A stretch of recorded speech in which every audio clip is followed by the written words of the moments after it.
کہ فدق دراصل کیا ہے، کیونکہ ہمارے ہاں نا یہ فدق کا معاملہ بہت مس کانسیپٹ ہے کہ اسلام کی تاریخ میں اس کی حیثیت اصل میں تھی کیا یہ صرف ایک زمین کا ٹکڑا تھا یا خلافت اور حق وراثت کی علامت؟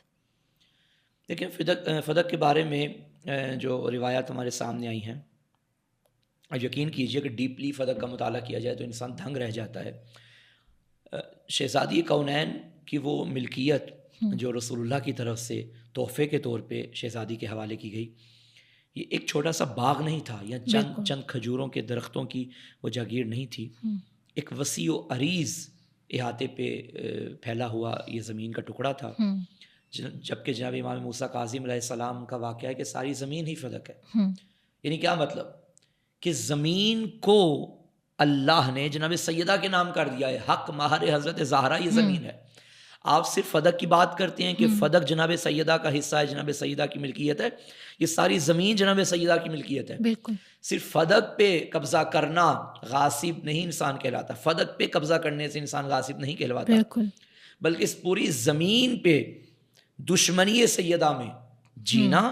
اس پوری زمین سے دشمنی سیدہ میں کھانا پینا سب حرام ہو جائے گا، سب کرنا غصب ہو جائے گا اگر جناب سیدہ کی محبت دل میں نہیں ہوگی۔ اور یہ جو بظاہر جو زمین کا ٹکڑا ہے، اس میں اس کے بارے میں ملتا ہے کہ یہاں کی جو کھجوریں تھیں اتنی وسیع و عریض احاطے پہ پھیلی ہوئی تھیں کہ اس دور میں یہاں کی کھجوریں بڑی مشہور تھیں۔ آج اگر آپ کے گھر والے، آپ کے عزیز و قارب کہیں بھی چلے جائیں، وہاں کی سوغات لے کر آتے ہیں۔ روایات میں ملتا ہے کہ جب اس دور میں حاجی صاحبان حج کرنے جاتے تھے تو فدق کی کھجوریں لے کر واپس آتے تھے اور یہ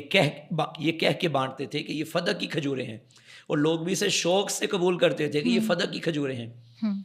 اجوا کھجور آپ نے سنی ہوگی، یہ فدق سے نکلی ہے، اس زمین سے۔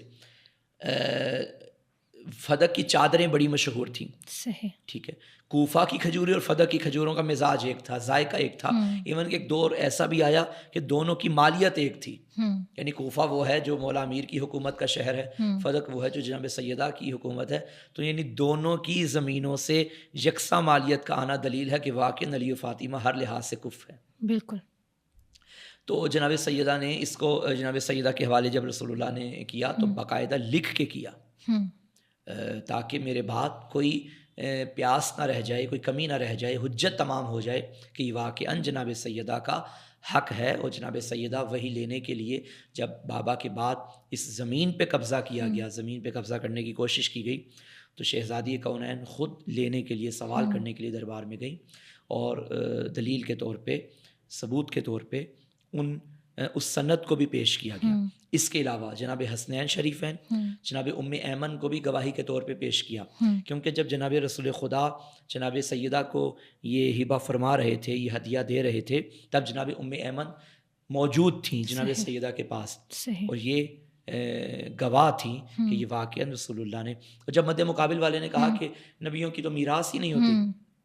تب شہزادی نے فرمایا اگر نبیوں کی میراث نہیں ہوتی تو آج جناب ام ایمن میرے گھر میں نہ ہوتی۔ بالکل، جناب ام ایمن کا میرے گھر میں ہونا یہ دلیل ہے کہ نبی میراث چھوڑ کر جاتے ہیں، تمہارے آبا تمہارے درمیان میراث چھوڑ کر جائیں وہ ٹھیک، اور میرے بابا جان چھوڑ کر جائیں تو یہ غلط، یہ کہاں کا انصاف ہے؟ بالکل۔ یعنی شہزادی نے فدق کا سوال کیا، اور صرف فدق کا سوال نہ کیا، اس سوال کے اندر بڑے سوالات تھے جو آج بھی ہمارے سامنے ہیں، بالکل، کہ جو شہزادی کا حق غصب کر رہے ہیں وہ کس طرح اسلام کے ٹھیکیدار بن چکے۔